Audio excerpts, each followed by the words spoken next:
नमस्कार। आपका अखबार के YouTube चैनल पर आपका स्वागत है। मैं हूं प्रदीप सिंह। आज फिर बात करेंगे पश्चिम बंगाल की। पश्चिम बंगाल में विधानसभा के चुनाव हो रहे हैं, ये आपको पता ही है। 4 चरणों का मतदान हो चुका है, 4 चरणों का बाकी है।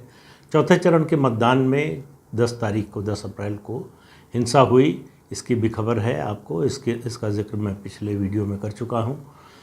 तो आज का मुद्दा क्या है?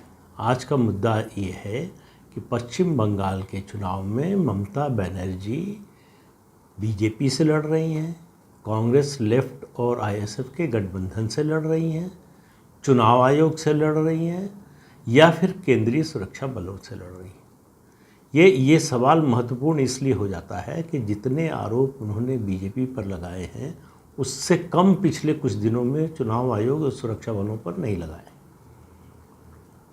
तो इसलिए मुद्दा ये जो है बड़ा गंभीर हो जाता है। क्यों गंभीर हो जाता है? आप देखिए, एक बयान उनका आया, उन्होंने अपील की मुस्लिम समुदाय से कि अपना वोट बंटने मत दो, एक साथ वोट करो। इस तरह की अपील जाति, धर्म, संप्रदाय, भाषा, क्षेत्र, इसके नाम पर अगर आप वोटर से अपील करते हैं चुनाव के दौरान, चुनाव जब शुरू हो चुका, अधिसूचना जारी हो चुकी हो, तो ये जो पीपल्स रिप्रेजेंटेशन एक्ट है उसके तहत गलत है। जो मॉडल कोड ऑफ कंडक्ट है उसके तहत भी गलत है कि इस तरह की अपील आप नहीं कर सकते हैं। इस तरह की अपील करने पर बहुत से नेताओं पर पहले चुनाव आयोग कार्रवाई कर चुका है, कई लोगों को वोट देने के अधिकार से भी वंचित किया जा चुका है। तो इसलिए अब ममता बनर्जी को उस पर नोटिस जाना बड़ा स्वाभाविक था। और आपको याद होगा, प्रधानमंत्री ने भी ये मुद्दा उठाया था। उन्होंने कहा था कि अगर मैंने कहा होता कि हिंदुओं से वोट देने की अपील की होती तो अब तक चुनाव आयोग मुझे नोटिस भेज चुका होता। तो ममता बनर्जी को नोटिस गया। बात केवल इसी मुद्दे की नहीं है। उसके बाद जो है 7 अप्रैल को कूच बिहार में ही ममता बनर्जी ने एक चुनावी रैली में ये कहा कि आप अपने मतदाताओं से, अपने समर्थकों से ये अपील की कि आप केंद्रीय सुरक्षा बलों का घेराव कीजिए। 2 दल बनाइए, एक दल घेराव करेगा, दूसरा वोट देने जाएगा। फिर वोट देने वाला आएगा, वो घेराव करेगा और दूसरा दल वोट देने जाएगा। इस तरह की बात अभूतपूर्व है। किसी मंत्री ने या किसी मुख्यमंत्री ने किसी प्रदेश के आज तक ऐसी बात नहीं कही। सुरक्षा बलों से शिकायत हो सकती है, चुनाव आयोग से शिकायत हो सकती है, किसी और एजेंसी से आपकी शिकायत हो सकती है, वो जायज़ है, हर पार्टी की होती है। जो पार्टी मुश्किल में होती है वो शिकायत करती है। आप इतिहास उठाकर देख लीजिए, देश में ऐसी कोई पार्टी नहीं है जिसने चुनाव आयोग पर पक्षपात का आरोप न लगाया हो, चुनाव आयोग के खिलाफ बयान न दिया हो या सुरक्षा बलों या पुलिस के उपयोग दुरुपयोग की बात न कही हो। लेकिन इस तरह की अपील किसी ने नहीं की कि आप घेराव कीजिए। और उनके एक मंत्री हैं रविंद्रनाथ घोष, उन्होंने तो अपने मतदाताओं से, समर्थकों से कहा कि मतदान केंद्र पर लाठी लेकर आओ और अगर सुरक्षा बल जो है तुम्हें परेशान करते हैं तो उसका जवाब देने के लिए तैयार रहो। तो ये किस तरह का चुनाव टीएमसी लड़ रही है? तो फिर मुद्दा वही है कि किससे लड़ रही है। पिछले कुछ, ख़ास तौर से पहले दौर के बाद मतदान के, लगातार ये दिखाई दे रहा है कि ममता बनर्जी की बौखलाहट बढ़ती जा रही है, या कहें उनकी चिंता बढ़ती जा रही है, या परेशानी बढ़ती जा रही है, या उनको लग रहा है कि सब लोग उनके खिलाफ़ हो गए हैं। वो उसमें एजेंसियां भी हैं, सरकारी एजेंसियां, संवैधानिक एजेंसियां भी हैं, और बीजेपी और लेफ्ट, कांग्रेस और आईएसएफ तो हैं ही। आईएसएफ और एमआईएम से वो बहुत ज़्यादा परेशान है। उनको लग रहा है कि अगर मुस्लिम वोट बटा तो मेरे लिए परेशानी हो जाएगी। इसलिए आप देखिए कि इस तरह की अपील आई। हालांकि सब जो भी पार्टी जिनको मुस्लिम वोट मिलते हैं या जिस संप्रदाय के मिलते हैं, जिस जाति के जिस इलाके के लोगों के मिलते हैं, वो चाहते हैं कि वो वोट दें, लेकिन इस तरह की खुली अपील कोई पार्टी नहीं करती है। तो उसके बाद चुनाव आयोग ने उनको दूसरा नोटिस भेजा, जो सुरक्षा बलों के बारे में उन्होंने बात कही। और चुनाव आयोग ने क्या कहा उनके अपने नोटिस में कि मुख्यमंत्री का बयान गलत, भड़काऊ और अनर्गल है। अब इस तरह का ये एक तरह की निंदा ही हुई। तो मुझे एक और किस्सा याद आता है, 2012 में ले चलता हूँ आपको। 2012 में उत्तर प्रदेश विधानसभा के चुनाव हो रहे थे। उस दौरान केंद्र में कांग्रेस की सरकार थी, मनमोहन सिंह प्रधानमंत्री थे, सलमान खुर्शीद केंद्रीय कानून मंत्री थे। उत्तर प्रदेश के फर्रुखाबाद जिले से उनकी पत्नी लुइस फर्नांडिस चुनाव लड़ रही थी विधानसभा का। वहाँ उनके चुनाव प्रचार के लिए वो गए थे। वहाँ उन्होंने एक सभा में ये बात कही कि जो पिछड़ों के लिए आरक्षण का कोटा है 27% का, उसमें से 9% वो मुसलमानों के लिए आरक्षित करवाएंगे। इस पर बहुत बवाल हुआ कि एक स्थानीय व्यक्ति ने जो है स्थानीय कोर्ट में एक पिटीशन फाइल कर दी, चुनाव आयोग की शिकायत हुई। चुनाव आयोग ने एक नोटिस भेजा। सलमान खुर्शीद ने जो है उस नोटिस का जवाब ये कहते हुए दिया कि चुनाव आयोग कुछ भी करे, मैं अपनी बात पर कायम हूँ। चुनाव आयोग ने फिर बैठक की, फुल कमीशन की मीटिंग हुई और उसमें मंत्री की निंदा की गई। उस बैठक के बाद चुनाव आयोग ने कहा ये कि मंत्री का बयान अनुचित और गैर कानूनी है। तो आप सोचिए, भारत के कानून मंत्री के बारे में एक संवैधानिक संस्था चुनाव आयोग ये बात कह रही है। तो ये मामला गंभीर हो गया।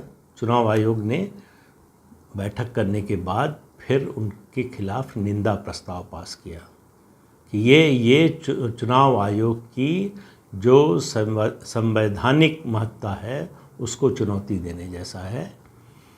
इसके जवाब में उन्होंने एक और काम किया सलमान खुर्शीद ने। उन्होंने एक अगली सभा में ये कहा कि चुनाव आयोग मुझे फांसी पर चढ़ा दे तब भी जो है मैं अपने बयान से पीछे नहीं हटूंगा। इसके बाद चुनाव आयोग के पास और कोई विकल्प नहीं था सिवाय इसके कि मंत्री के खिलाफ कार्रवाई के लिए वो संस्तुति करता। तो चुनाव आयोग ने फुल कमीशन की बैठक में आम सहमति से एक पिटीशन किया राष्ट्रपति को। प्रतिभा पाटिल उस समय राष्ट्रपति थी कि मंत्री को अपने पद से हटा दिया जाए। राष्ट्रपति ने वो पत्र जो है वो प्रधानमंत्री को उचित कार्रवाई के लिए आगे बढ़ा दिया। इस बीच में कांग्रेस पार्टी को लगा कि मामला सीरियस हो रहा है, तो कांग्रेस पार्टी की ओर से बयान दिया गया आधिकारिक रूप से कि सलमान खुर्शीद ने जो कहा है पार्टी उससे सहमत नहीं है, पार्टी अपने को अलग करती है और अपने सभी नेताओं से उम्मीद करती है कि वो संविधान और कानून के अनुरूप बयान देंगे। लेकिन चुनाव आयोग में सलमान खुर्शीद की ओर से पेश हुए मशहूर वकील अभिषेक मनु सिंघवी, उन्होंने 2 मुद्दों पर 2 तर्क देकर उनका बचाव किया। एक, उन्होंने ये कहा कि इस तरह का बयान उन्होंने इसलिए दिया कि कांग्रेस पार्टी के चुनाव घोषणा पत्र में कई बार ऐसी बात कही गई है, तो उन्होंने उसी बात को दोहराया है, कोई नई बात नहीं कही है और चुनाव घोषणा पत्र की बात को दोहराना कोई अपराध नहीं है। चुनाव आयोग ने कहा कि ये बिल्कुल गलत बात है। हमने कांग्रेस पार्टी के सारे घोषणा पत्र देखे, चुनाव घोषणा पत्र, किसी चुनाव घोषणा पत्र में 9% आरक्षण मुसलमानों को देने की बात नहीं कही गई। दूसरा तर्क उन्होंने ये दिया कि सलमान खुर्शीद उस दिन कानून मंत्री के रूप में नहीं, कांग्रेस के नेता के रूप में वहाँ मौजूद थे। इसको भी गलत ठहराया चुनाव आयोग ने। चुनाव आयोग ने कहा कि हमने स्थानीय प्रशासन से सारे कागजात मंगवा लिए हैं। फर्रुखाबाद जाने से पहले उनके पीएस प्राइवेट सेक्रेटरी जो आईएएस अधिकारी होता है, उसने डीएम और एसएसपी को चिट्ठी लिखी और कहा कि मंत्री जी आ रहे हैं, उनके स्वागत, उनके एस्कॉर्ट और उनकी सुरक्षा का इंतज़ाम किया जाए। तो इसलिए ये बात गलत है कि वो कांग्रेस नेता के रूप में गए थे, मंत्री के रूप में नहीं। अब इसके बाद फिर जो है मामला गर्म होने लगा, विपक्ष इस्तीफे की मांग करने लगा। लाल कृष्ण आडवाणी ने, भाजपा के नेता, उन्होंने मांग की। लोकसभा में विपक्ष की नेता सुषमा स्वराज, राज्यसभा में विपक्ष के नेता अरुण जेटली, इन सब ने सलमान खुर्शीद के इस्तीफे की मांग की। लेफ्ट पार्टी ने भी, सीपीएम के प्रकाश करात ने भी चुनाव आयोग के नोटिस को और उसकी कार्रवाई को सही ठहराया। दबाव बढ़ने लगा तो प्रधानमंत्री ने सलमान खुर्शीद से बात की। उसके बाद सलमान खुर्शीद ने एक पत्र लिखा चुनाव आयोग को और उसमें माफ़ी मांगी कि मैं चुनाव आयोग की संवैधानिक महत्ता को जो है उसको स्वीकार करता हूँ और मैंने जो कहा है उस पर खेद जाहिर करता हूँ। मामला उसके बाद ख़त्म हो गया। हालांकि उस समय जब तक उनका ये माफ़ीनामा नहीं आया था तब तक बड़ी चर्चा थी, माहौल बड़ा गर्म था कि क्या निकाले जाएंगे सलमान खुर्शीद। लेकिन जिन लोगों को पता है कि वो सोनिया गांधी के बहुत करीब हैं, इसलिए उनके खिलाफ एक्शन नहीं होना था और नहीं हुआ, लेकिन उनको माफ़ी मांगनी पड़ी। अभी स्थिति ये है पश्चिम बंगाल के मामले में कि वही काम जो सलमान खुर्शीद ने किया था दूसरी बार नोटिस देने पर और निंदा प्रस्ताव पास होने के बाद भी कि मैं अपने बयान पर कायम हूँ, ममता बनर्जी दोनों जो नोटिस हैं चुनाव आयोग की, हालांकि वो चुनावी सभा में कह चुकी हैं चुनाव आयोग नोटिस भेजता रहे, मुझे कोई परवाह नहीं, लेकिन जो लिखित जवाब दिया उसमें कहा कि उन्होंने कुछ भी गलत नहीं कहा है और उन्होंने जस्टिफाई किया कि उन्होंने ये बयान क्यों दिया और वो उन्होंने कहा कि वो अपने बयान पर कायम। अब बात चुनाव आयोग के पाले में, गेंद चुनाव आयोग के पाले में है, चुनाव आयोग क्या फैसला करता है। ममता बनर्जी अपने बयानों से और जिस तरह की रैलियों में भाषा बोल रही थी उससे इनवाइट कर रही थी, निमंत्रण दे रही थी कि चुनाव आयोग उनके खिलाफ एक्शन ले, और चुनाव आयोग ने नोटिस दिया उनको, उन्होंने उसका जवाब दिया। अब जवाब में उन्होंने अपनी बातें जो उन्होंने रैली में बोली थी, चुनावी रैली में, उनको आधा अधूरा अपने समर्थन में दिखाने की कोशिश की कि उन्होंने माइनॉरिटी से अपील नहीं की बल्कि ये कहा कि वोट डिवाइड ना होने दो, सिर्फ इतना कहा, धर्म के नाम पर वोट की अपील नहीं की। इसी तरह से उन्होंने जो कहा कि असम से और दूसरे राज्यों से गुंडे लाए जा रहे हैं उसके बारे में, और जो सेंट्रल फोर्सेस के खिलाफ रिवोल्ट की उन्होंने बात कही थी उसको भी डिफेंड करने की कोशिश की। सब उनके जवाब और जो नोटिस भेजा था चुनाव आयोग ने, पैरा बाई पैरा चुनाव आयोग ने कहा है कि क्या कहा था उन्होंने, उसका ये ट्रांसक्रिप्ट है, जो वीडियो मौजूद है उसका, और उन्होंने जवाब में क्या कहा है। उसके बाद चुनाव आयोग ने ये कहा, वो जो अपने ऑर्डर में, मैं 2 पैरे हैं उसके आपको पढ़ के सुना देता हूँ। Whereas the commission has carefully considered the matter and is of the considered view that Mrs. Mamata Banerjee, who also happens to be Chief Minister of State, has in violation of the provisions of Model Code of Conduct as well as Section 123(3) and 3A of the Representation of People's Act 1951 and Section 186, 189, 505 of Indian Penal Code 1860 made highly insinuating and provocative remarks laden with serious potential breakdown of law and order and thereby adversely affecting the election process। मतलब उनको इन धाराओं में दोषी माना और कहा कि आपके बयान भड़काऊ थे और इनका इलेक्शन प्रोसेस पर असर पड़ सकता था, लॉ एंड ऑर्डर की स्थिति खराब हो सकती थी। उसके बाद कहा है चुनाव आयोग ने, now therefore the commission hereby condemns such statements portent with serious law and order problems across the state, की निंदा की है ममता बनर्जी की, उनकी भर्त्सना की है और कहा कि इससे राज्य में कानून व्यवस्था की गंभीर समस्या पैदा हो सकती थी। एंड स्टर्नली वॉर्न्स, चेतावनी भी दी है Miss Mamata Banerjee, and advises her to desist from using such statements while making public utterances during the period when Model Code of Conduct is in force. The Commission also imposes a ban of 24 hours on Mrs. Mamata Banerjee from campaigning in any manner from 8 p.m. of 12/4/21 till 8 p.m. 13/4/21। तो ये कार्रवाई के लिए Mamata Banerjee invite कर रही थी। मुझे नहीं लगता कि किसी मुख्यमंत्री के बारे में चुनाव आयोग ने इससे पहले इस तरह का फैसला दिया होगा। ममता बनर्जी के लिए समस्या ये है कि वो जो बोल रही हैं उसका अर्थ क्या है। देखिए, ये कोई मोहल्ले का चुनाव नहीं हो रहा है और कोई मोहल्ले का नेता नहीं बोल रहा है, एक बड़े प्रदेश की मुख्यमंत्री बोल रही हैं जो जिम्मेदार पद पर है।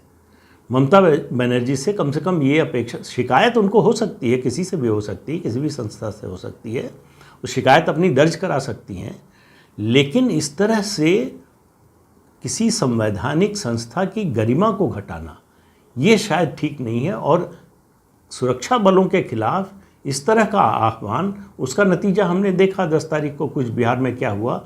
उसमें सुरक्षा बलों को अपनी आत्मरक्षा में गोली चलानी पड़ी, 5 लोगों की मौत हो गई।